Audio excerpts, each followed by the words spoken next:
Aleluya, gloria a Dios.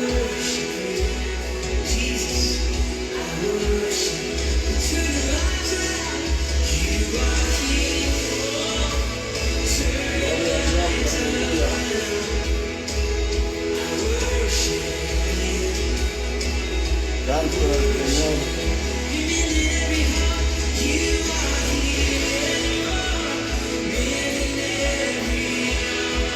Gloria al Señor, aleluya. Amén. Alabado sea el nombre del Señor.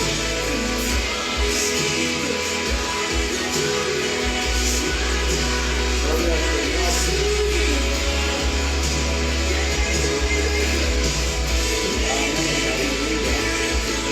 Gloria a Dios, damos gloria al Señor en esta mañana que nos permite estar una vez más aquí en su casa. Amén. Dios le bendiga a cada uno. Estamos desde Toronto, Ontario, Canadá. Aleluya. Y ahora tenemos la parábola de las 10 vírgenes. Gloria al Señor. Estamos ya para empezar. Amén. Y en este día vamos a tener abierto nuestro corazón para que el Señor nos hable de una forma especial, amén, por medio de esta parábola de las 10 vírgenes. Bendito sea el nombre del Señor, que se encuentra en Mateo 25.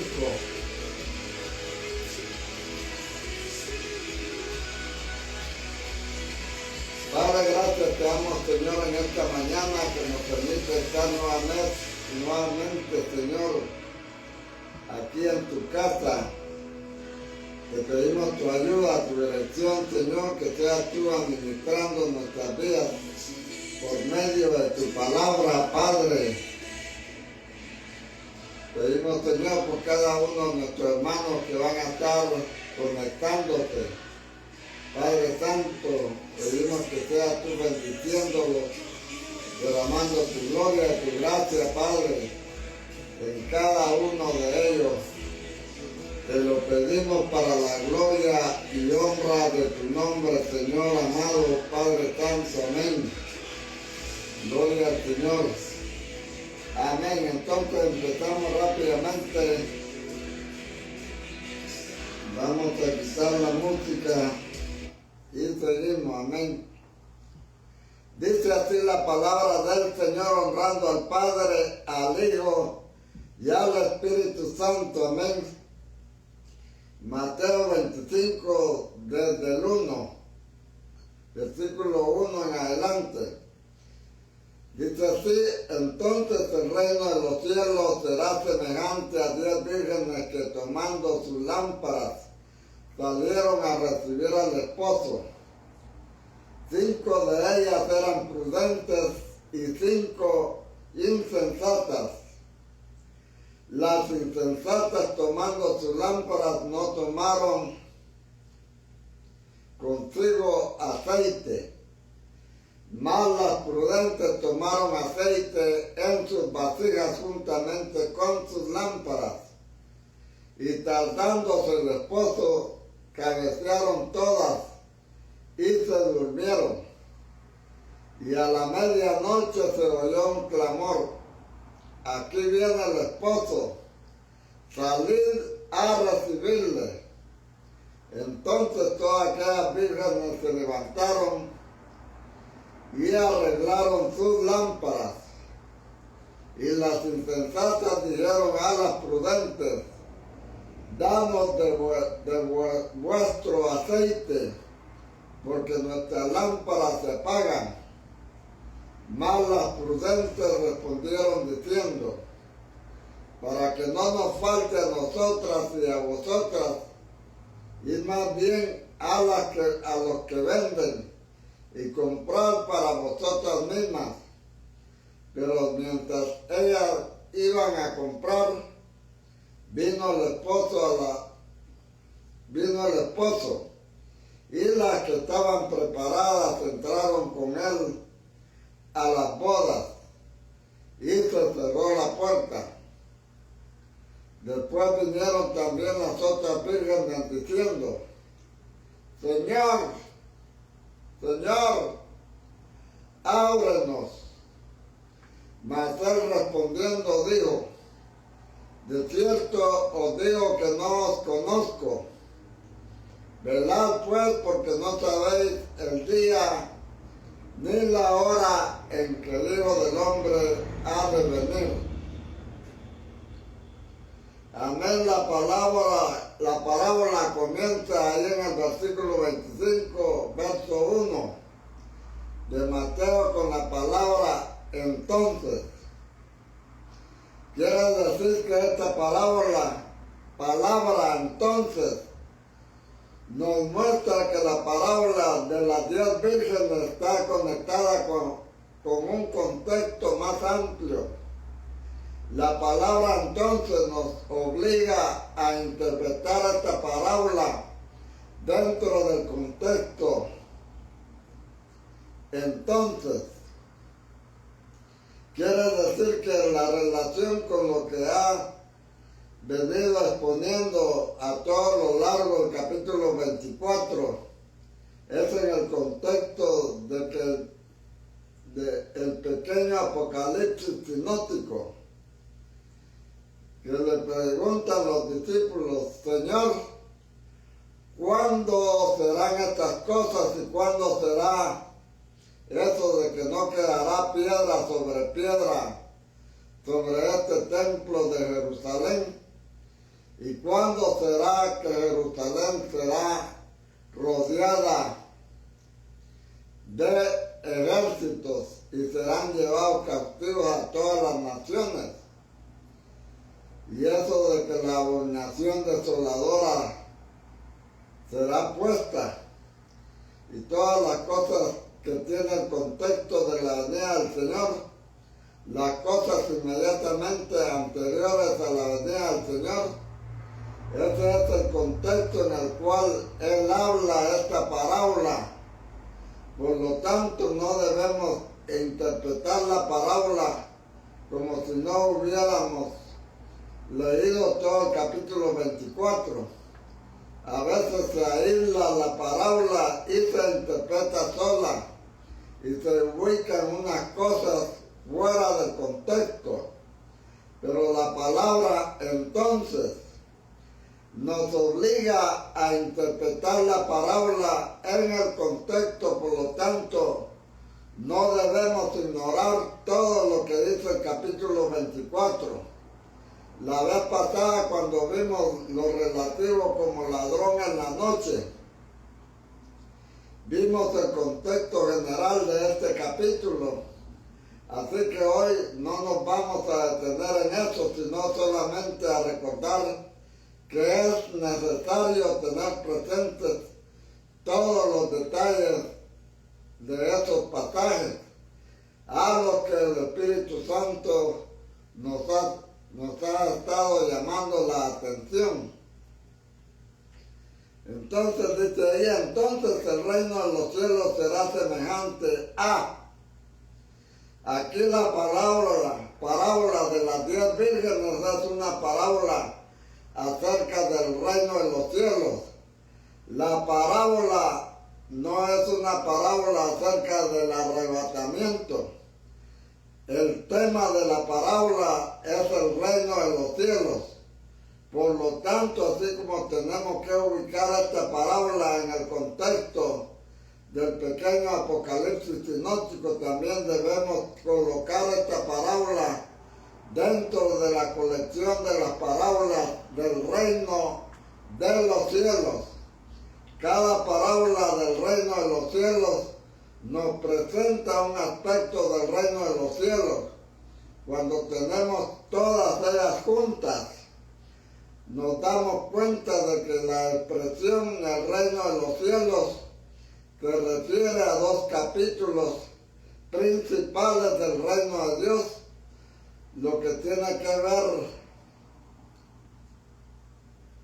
con la historia de la iglesia desde la primera venida de Cristo y lo que tiene que ver con la segunda venida de Cristo y la entronización del Señor en el milenio.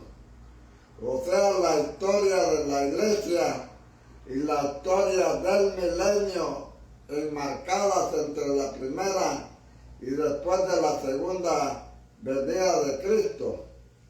La iglesia entre la primera y la segunda venida y el milenio a partir de la segunda venida.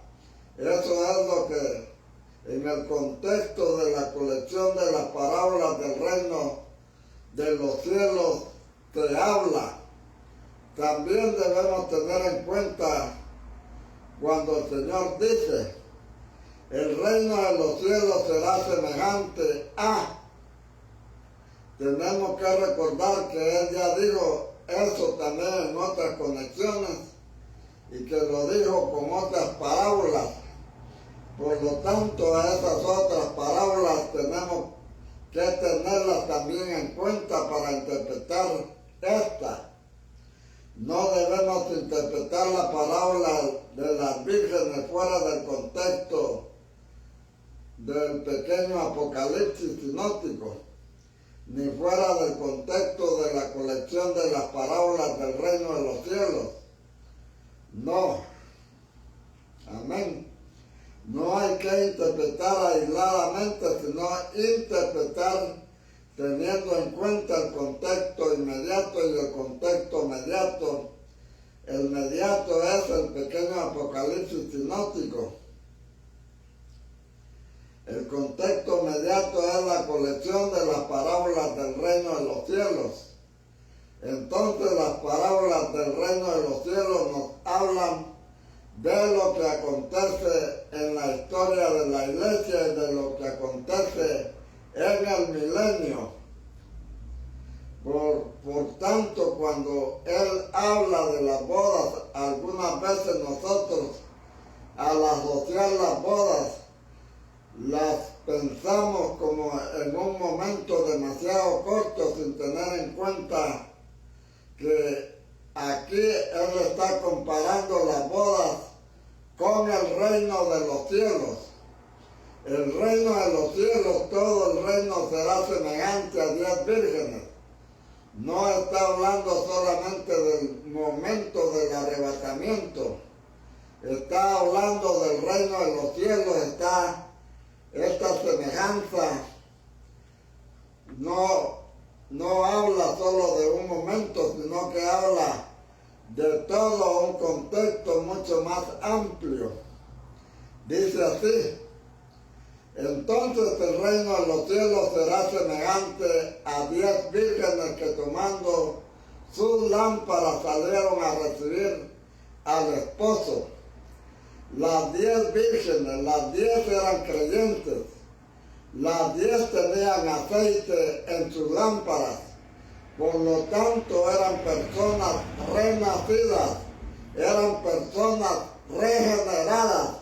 Las 10 tenían las expectativas de la segunda venida de Cristo, porque las 10 salieron a recibir al esposo. Ellas tomaron una decisión de vivir teniendo en cuenta la venida del Señor. Solo que la venida del Señor parece retardarse. Y entonces algo comenzó a suceder con estos creyentes que han salido a recibir al esposo. Aquí no hay personas incrédulas, aquí no hay personas eternamente perdidas. El número 10 es el número de la universalidad. En la Biblia el número 10 es el número de la generalidad.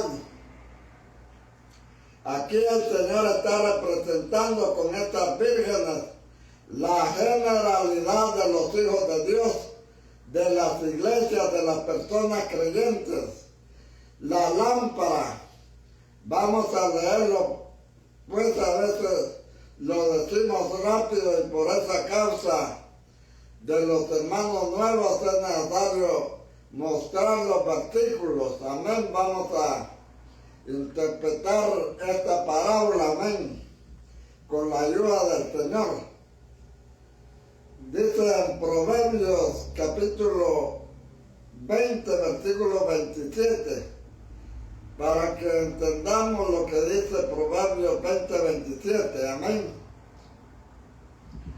La lámpara de Jehová es el espíritu del hombre, la cual escudriña lo más profundo del corazón. O sea que la lámpara del Señor es el espíritu del hombre. Nuestro espíritu humano es la lámpara del Señor. El espíritu de Dios es el espíritu humano. Hace que el espíritu humano alumbre. Nuestro espíritu humano es la lámpara. El espíritu del Señor es el aceite. Entonces, el aceite es la lámpara en el espíritu nuestro, que es lo que Dios toma control de nosotros, amén, el espíritu humano, el que nosotros tenemos, cada uno tiene un espíritu, amén. En 1 Corintios nos dice así: el que se une al Señor, un espíritu es. Con él, amén, añade el traductor, quiere decir que el Espíritu de Dios viene al espíritu del hombre y el hombre regenerado llega a ser un nuevo espíritu, como Dios lo había dicho, prometido por Ezequiel: les daré un nuevo espíritu. Antes de recibir al Señor, nuestro espíritu estaba muerto. Se dice que estábamos muertos en nuestros delitos y pecados, pero Él nos dio vida. Cuando creímos en el Señor por la fe, el Espíritu del Señor entró a nuestro espíritu y nos regeneró. Por lo tanto, todas las 10 vírgenes tienen lámparas, porque todos los seres humanos tienen espíritu. Y todos los creyentes tienen espíritu humano con minúscula. Y también todos los creyentes tienen aceite en la lámpara. Tienen el Espíritu de Dios en su espíritu humano, mezclado como uno solo. Entonces las 10 vírgenes tienen aceite, como vamos a ver en la lámpara. Y la lámpara se refiere a nuestro espíritu. Este versículo es el que Pablo tiene presente en 1 Corintios capítulo 2, versículo 11. Si ustedes lo quieren ver conmigo, vamos a 1 Corintios, amén. Dice: porque ¿quién de los hombres sabe las cosas del hombre, sino el espíritu del hombre que está en él? Es la primera parte del verso 11. Miren cómo concuerda eso con lo que acaba de decir Proverbios, la cual, esa lámpara de Jehová, que es el espíritu del hombre, escudriña lo más profundo del corazón. Y aquí dice: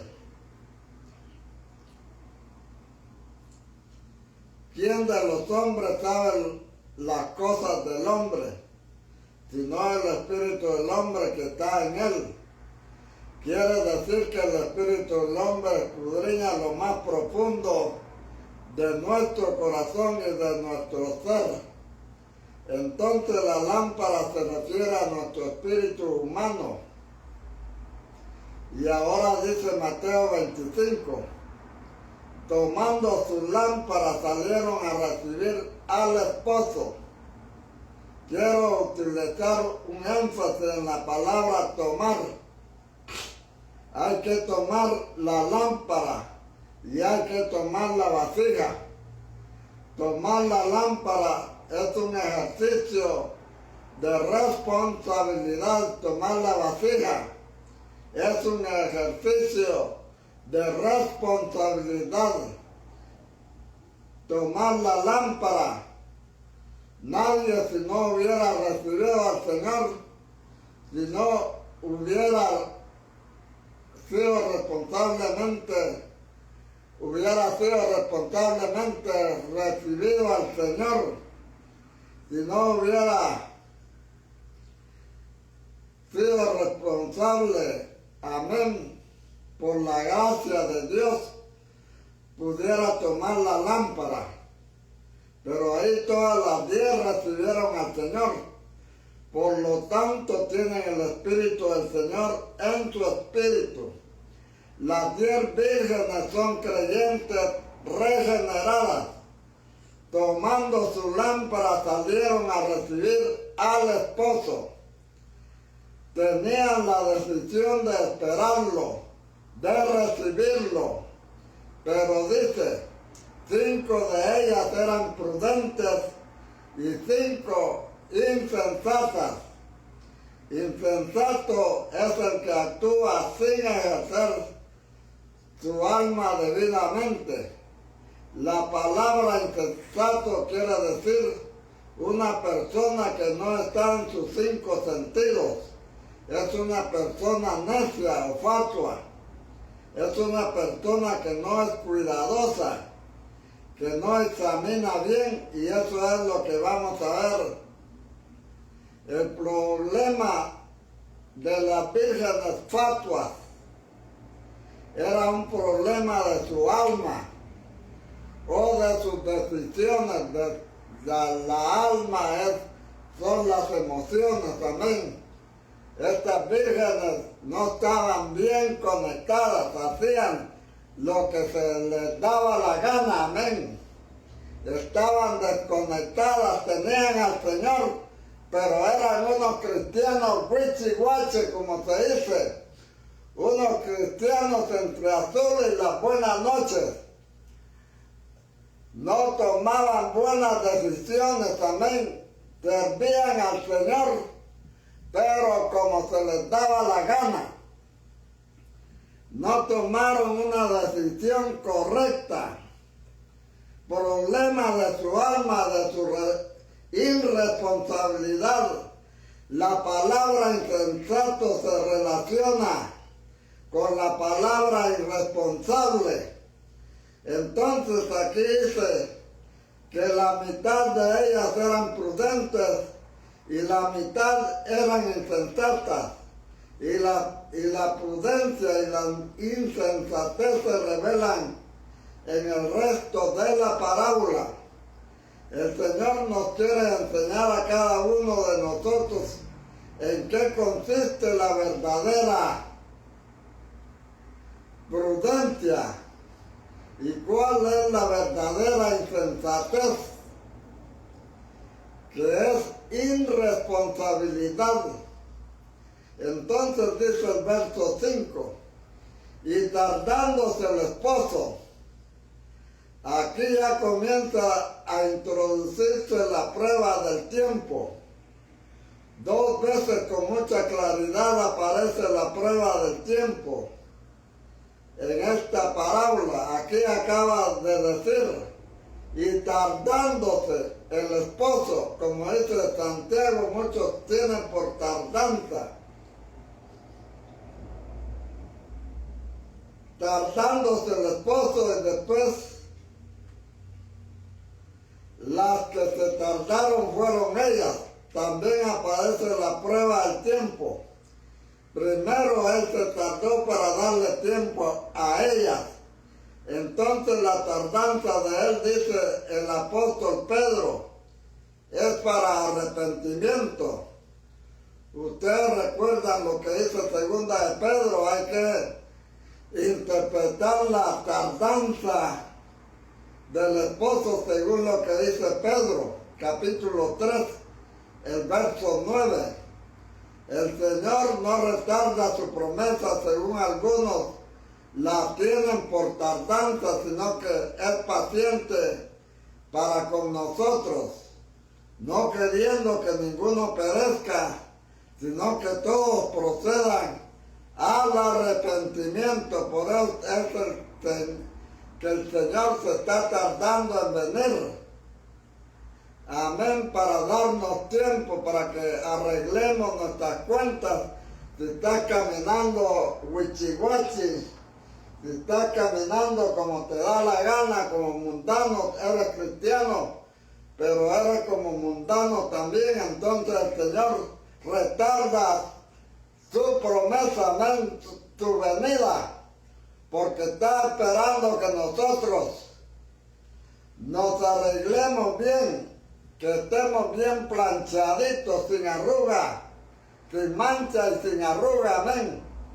Gloria al Señor, porque el Señor no se va a llevar cualquier basura a su reino, amén, al reino milenial. Ahí no van a entrar corruptos. El cristiano corrupto se va a quedar en el reino milenial, porque Él viene a reinar a esta tierra. Entonces, para entrar en ese reino del milenio se necesita gente que no sea corrupta, cristianos que estén verdaderamente arrepentidos, viviendo una vida agradable para el Señor. Gloria al Señor, que califiquen, o en otras palabras, que califiquen para entrar. Gloria al Señor. No va a entrar cualquier babosada, amén. Cualquier corrupción. Entonces lo que uno interpreta como la tardanza es paciencia del Señor, es misericordia del Señor, dándonos tiempo para el arrepentimiento, para que no perezcamos. No es tardanza, es paciencia, es misericordia, pero la prueba del tiempo es una prueba seria.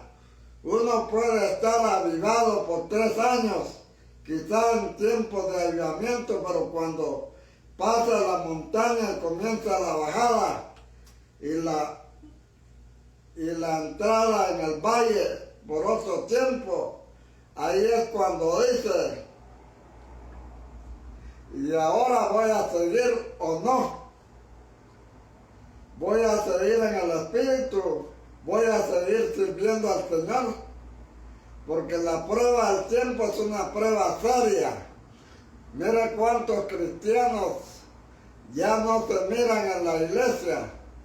Yo me recuerdo allá en Scarborough, mire, había un cristiano que trapeaba la iglesia con los pies. Se venía danzando desde allá, desde atrás, y darle. Se venía desde allá para el frente, danza, trapeando el piso. Y ahora este cristiano a saber dónde estará. La tardanza es una prueba, amén. Gloria al Señor, no es solo brinco y salto, hay que permanecer firme en el Señor. Y había otra hermana que era como caballo, va a hacer el pelo así para arriba y para abajo. Y el gran pelo lo hacía como que era un caballo de esos rebeldes. Y ahora vayan a ver, ni chicha ni limonada. Entonces, voy a seguir vivo, voy a seguir en el Espíritu, voy a seguir sirviendo al Señor, ¿sí o no? Porque la prueba del tiempo es una prueba seria. Pasar un mes, 2 meses, 1 año, 2 años, hasta 3, cuando se estudia la historia de los avivamientos.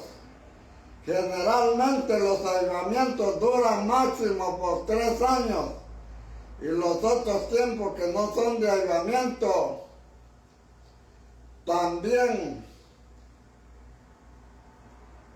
amén. Aquí en Toronto hubo un gran avivamiento en los años 95, 96, 97, 98 y por ahí hubo un gran avivamiento. Estos servicios de las iglesias eran pero bien gozosos.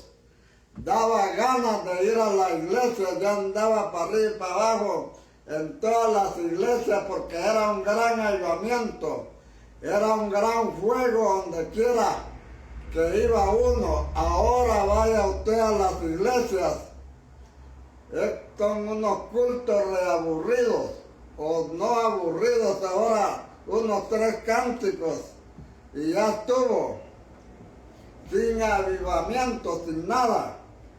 Está comiendo puro seco uno sin agua.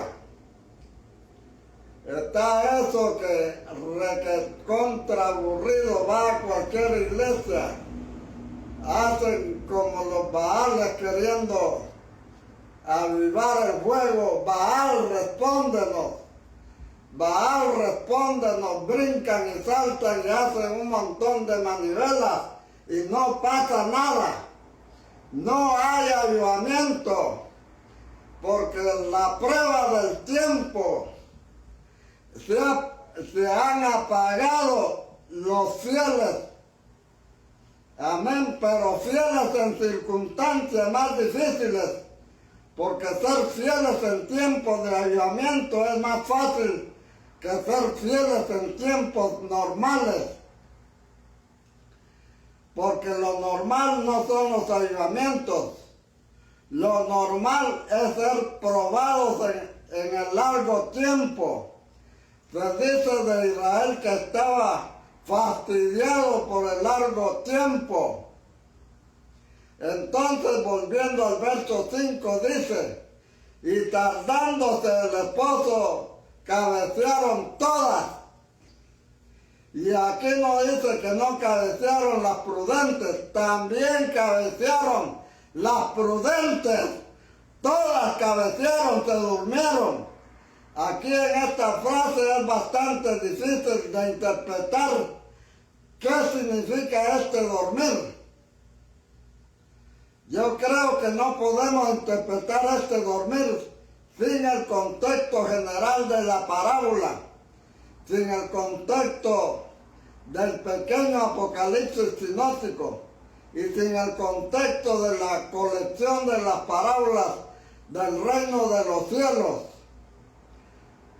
Como está hablando de la venida del Señor y está hablando de lo que pasa con los santos que son como estas 10 vírgenes, mientras el Señor viene lo más posible es, y lo digo así sin dogmatismo, lo más probable es que este cabecear y dormir general se refiere a la muerte física, porque entre la primera venida y la segunda venida del Señor, la mayoría de los creyentes murieron sin que el Señor todavía viniera.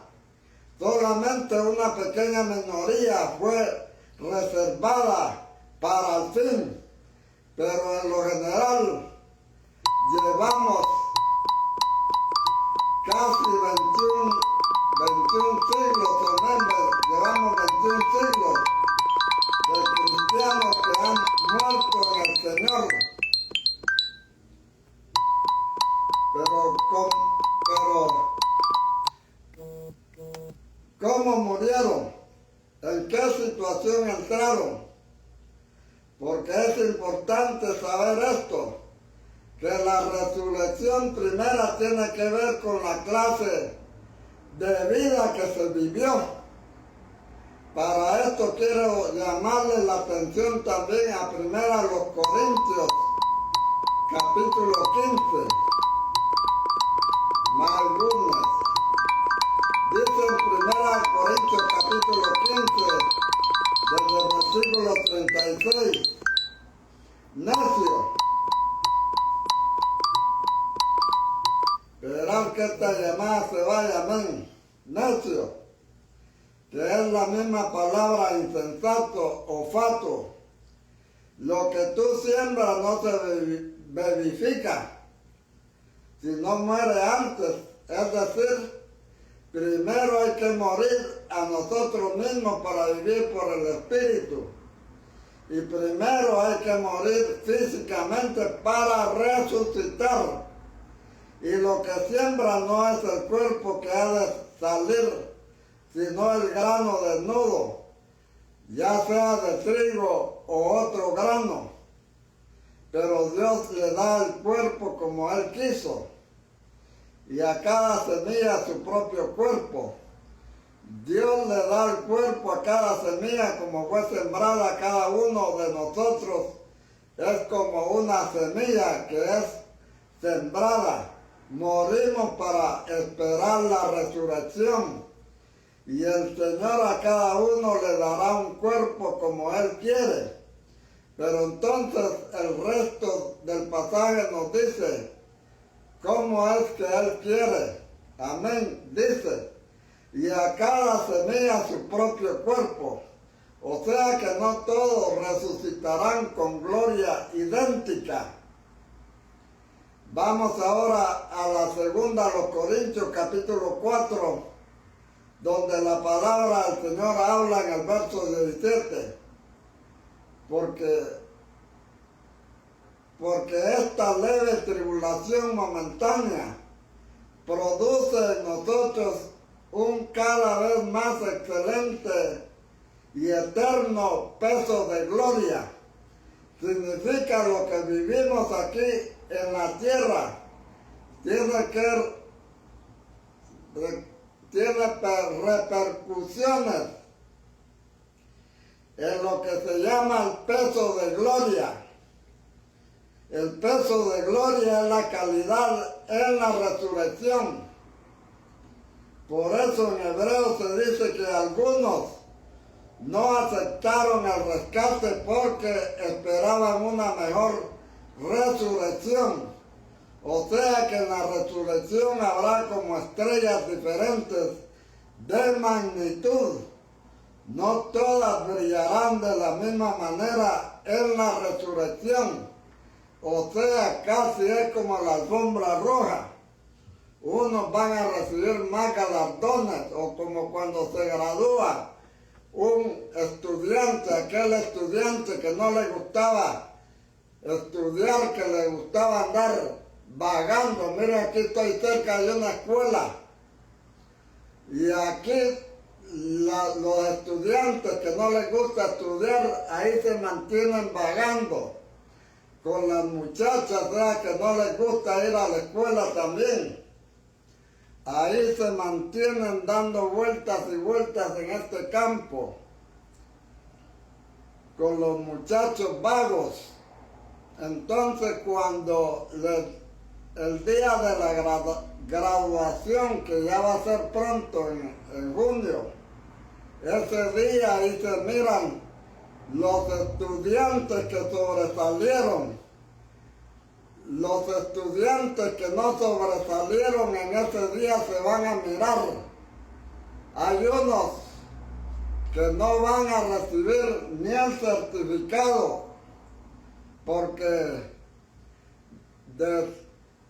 desaprobaron el examen, no pasaron el examen, fueron reprobos por andar vagando, por andar fumando marihuana, por andar inyectándose, haciéndole caso a los narcotraficantes.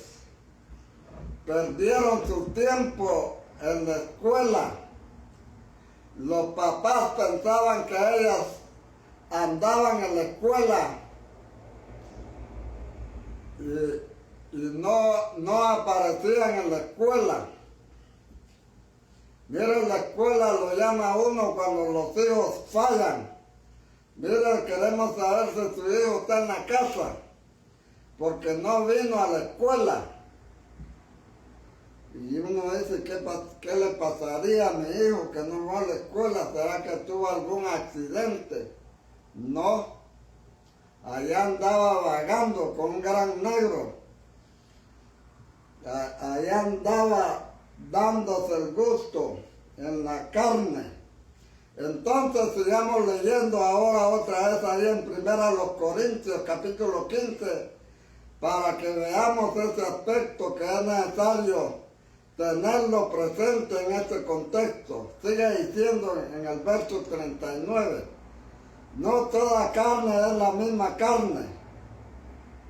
Él está mostrando las distinciones que habrá en la resurrección, sino que una carne es la de los hombres y otra carne de las bestias, otra la de los peces y otra la de las aves.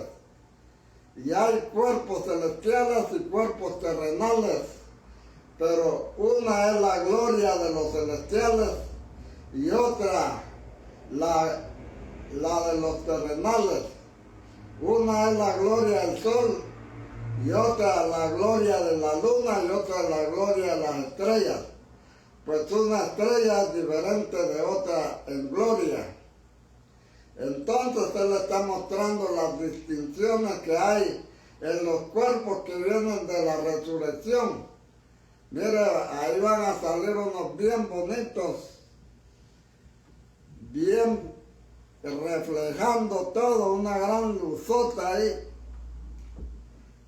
gran estrella. Así también en la resurrección de los muertos.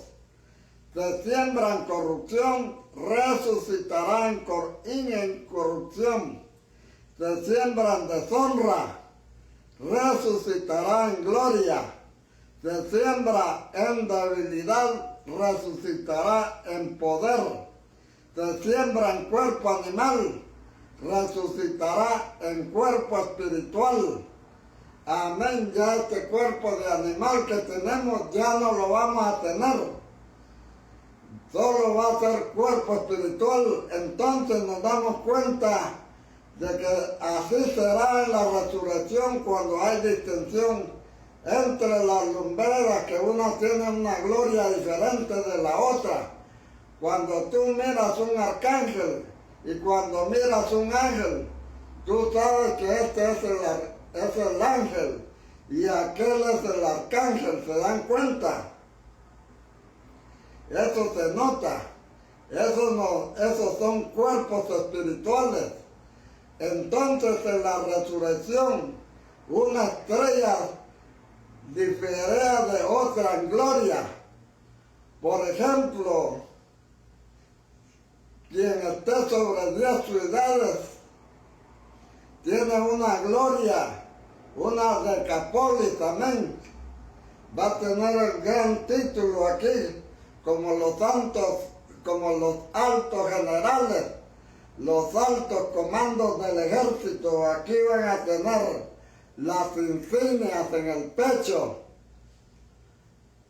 El que tenga la capacidad para dominar 100 ciudades, entonces a ese se le va a dar un gran título.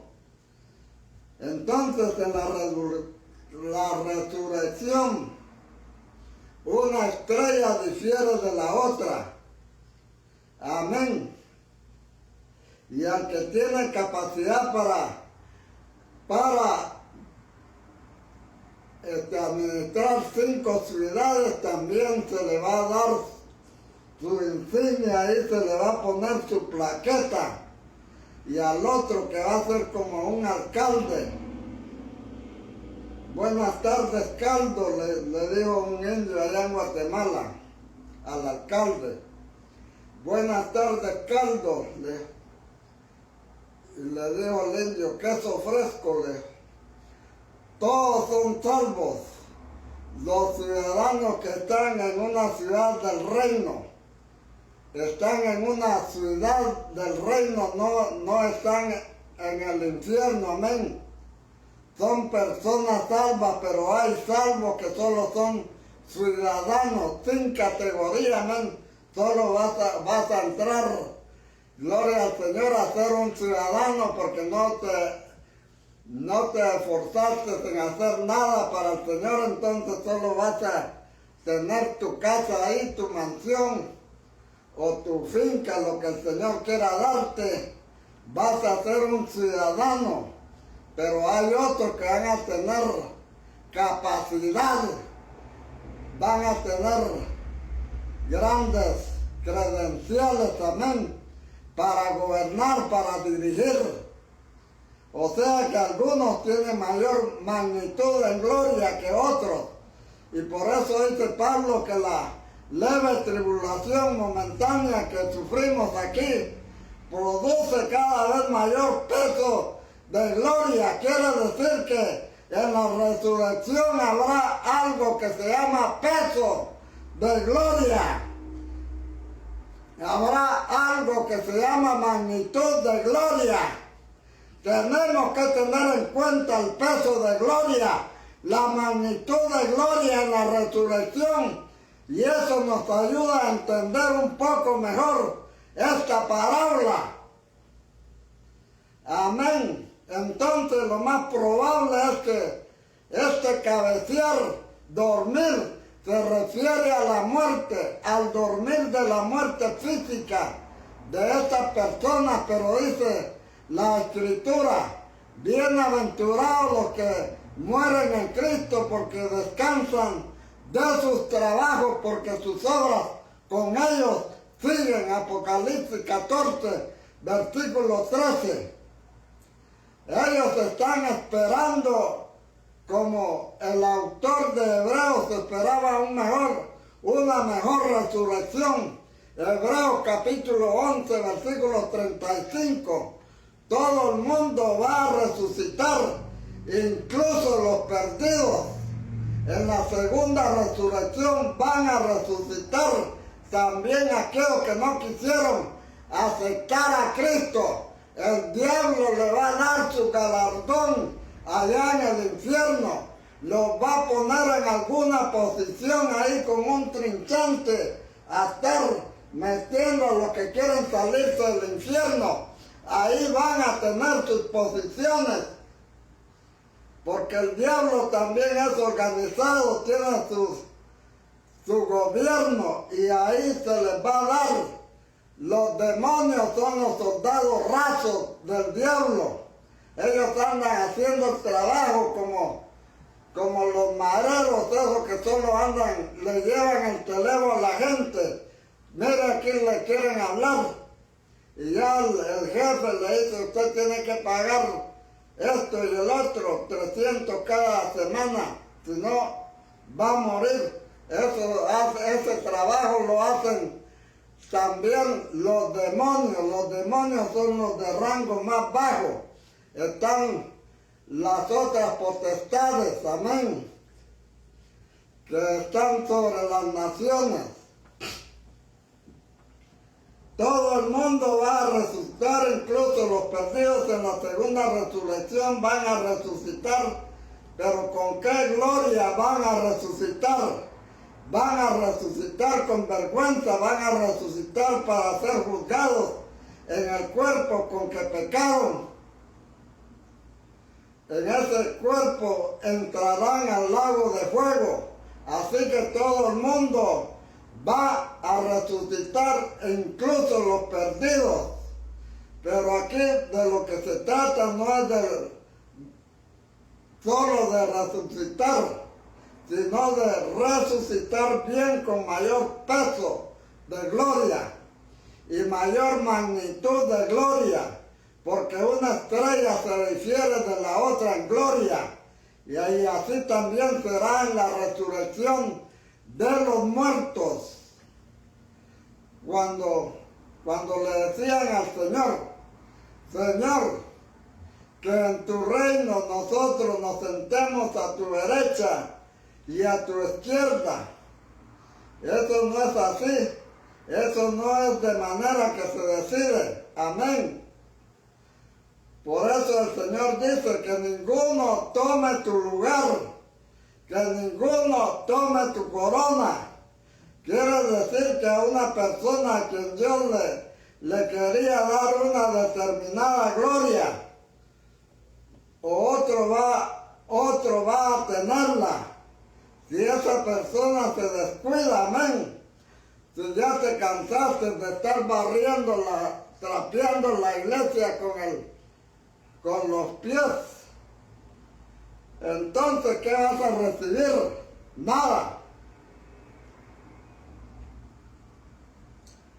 Entonces, tenemos que correr la carrera que todos corremos, pero que solo uno se lleva el premio. Todos corren, pero no todos se llevan el premio. Ese premio no se refiere a la salvación. La salvación no es un premio. La salvación es un don. Pero entre los salvos que corren, hay un galardón adicional a la salvación, el cual es su posición de uno o más en gloria. Amén, de magnitud. Alabado sea el nombre del Señor. Volvamos al Mateo capítulo 25, versículo 6 dice, y a la medianoche se oyó un clamor. Aquí viene el esposo, salid a recibirle. Quiere decir que hay un momento en que cuando la venida del Señor esté cerca, todo mundo tiene que prepararse para recibirlo.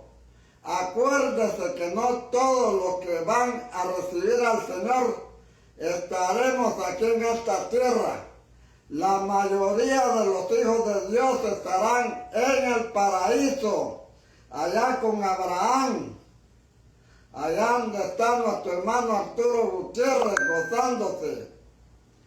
Amén. Y tienen que ser reunidos de un extremo del cielo hasta el otro para venir a tomar sus cuerpos para resucitar. Mateo capítulo 24, versículo 31. Porque el Señor traerá con él a los que durmieron en él.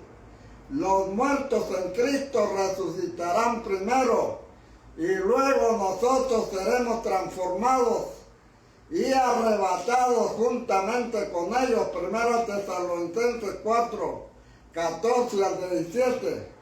Pero para poder recibir al Señor en el aire, ellos tienen que ser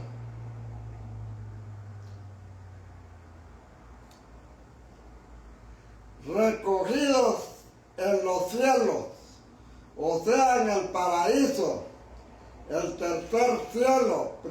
Segunda de Corintios, quiero decir, capítulo 12, versículos 2 al 4, y venir a tomar sus cuerpos, y allí en sus cuerpos aparecerá lo que ellos son, ángeles o arcángeles, hablando figuradamente.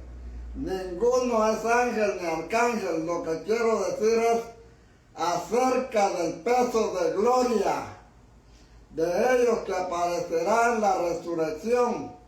Y habrá personas que se sentirán como que sus lámparas se apagan. No se han apagado, pero sienten que como que se apagan, como que tienen poca fuerza en su espíritu. Entonces hay que tener en cuenta lo que dice acá en el verso 7.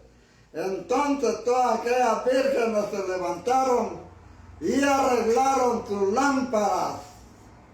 Aquí el asunto era las lámparas, pero dice, y las insensatas dijeron a las prudentes, danos de vuestro aceite, porque nuestras lámparas se apagan. Noten qué cosa curiosa. Esta sola frase del Señor Jesús derriba toda la teoría de obras super rogatorias y del purgatorio, amén. Derriba todas esas cosas de los católicos, de obras superpurgatorias o del purgatorio que utilizan los católicos, porque los católicos dicen, bueno, San Francisco hizo tantas buenas obras que ya le sobran para su salvación. Entonces lo que le sobra se le puede aplicar a otra persona si compra un sufragio. Entonces los que compran sufragios es como si estuvieran comprando los méritos de los santos.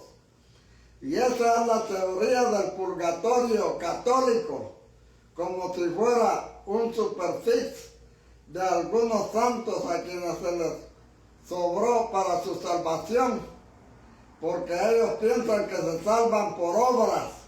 Entonces, como ellos hicieron tantas buenas obras, como la mujer aquella de Calcuta, tienen un almacén de méritos que a través de un negocio aquí con los jerarcas del catolicismo, mire, le vamos a pagar para que usted mande a esas mujeres que saben rezar, que saben decir Santa María, Madre de Dios, ruega por nosotros los pecadores, ahora y en la muerte, amén, y ahí se la pasan como 4 horas, va de rogar y rogar, es porque le están pagando a ese cura para poder sacar al difunto o para poder pasarle los méritos de aquella persona que ganó muchos méritos según ellos para su salvación y que le sobran para dárselos al otro que no hicieron nada en esta vida, que se la pasaron de borrachos, que se la pasaron haciendo cosas fuera de ley. Entonces ellos tienen esos méritos, esas cosas, esos negocios. Aquí con los jerarcas del catolicismo pueden hacer la transferencia electrónica de los fondos de San Francisco o de Santa Teresita o de la Madre Teresa de Calcuta, San Juan de la Cruz o de cualquier otro. Pero aquí el Señor muestra en esta frase que eso no es así. Esta es una responsabilidad personal. Danos de vuestro aceite, porque nuestras lámparas se apagan. No se habían apagado, pero se sentían como sin la suficiente fuerza, como que no tenían la misma gloria que las prudentes. Ellas se dan cuenta de que aquellas tenían más aceite que ellas. Entonces, por eso es necesario ver lo que dice en el verso 9. Mas las prudentes respondieron diciendo: porque no nos falte a nosotras y a vosotras, ir más bien a los que venden y comprar para vosotras mismas. ¿Qué cosa es esta? Comprar para vosotras mismas.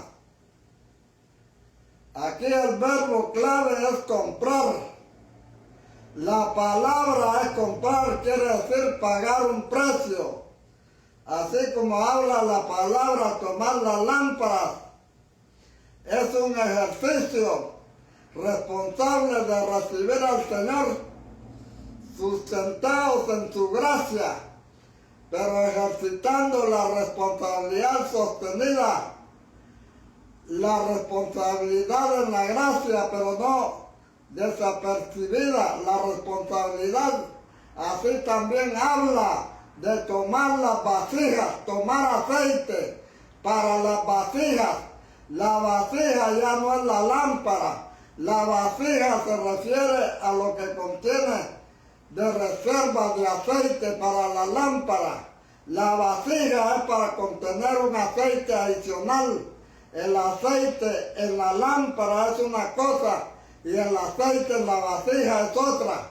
Tener aceite en la lámpara es ser regenerado. Todo hijo de Dios tiene aceite en la lámpara, pero no todos tienen aceite. Además, también en la vasija y en la prudencia, la insensatez, la irresponsabilidad consiste en preocuparse por tener un aceite. ¿Sí?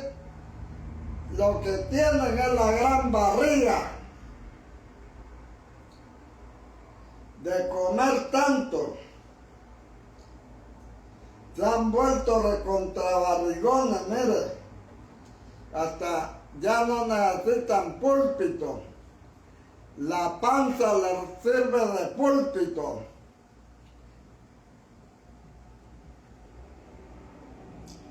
Gloria al Señor, aleluya. Damos gracias al Señor en esta mañana, Padre Santo. Gracias te damos, Señor Dios Todopoderoso. Aleluya. Gracias, Dios. Alabado sea el nombre del Señor. Mañana continuamos con la fiel Virgen.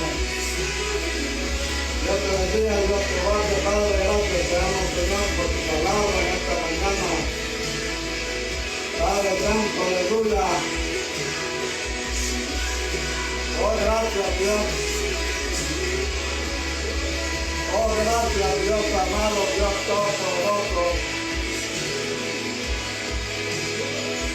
Oh, gracias, Dios bendito, Padre Santo, aleluya.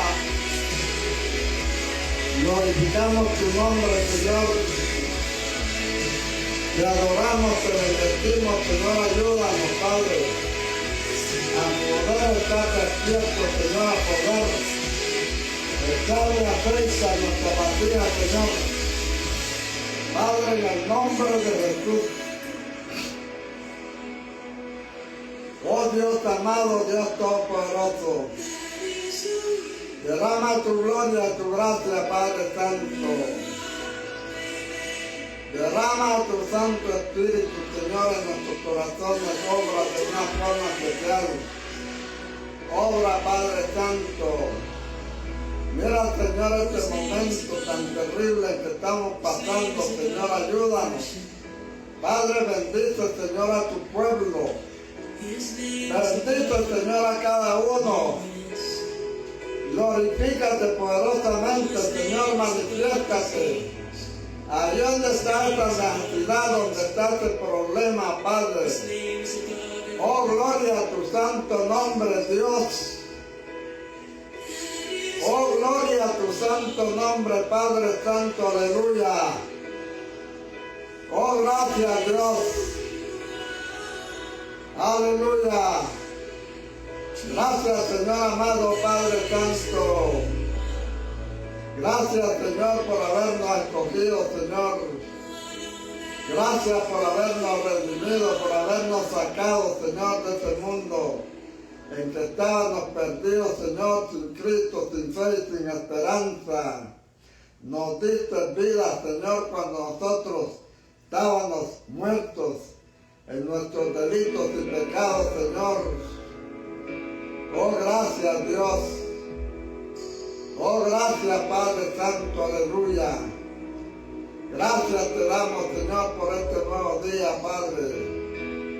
Oh, gracias, Dios, aleluya. Gracias, Dios. Sea el nombre de Dios glorificado para siempre. Dios te bendiga y Dios te guarde. Aleluya.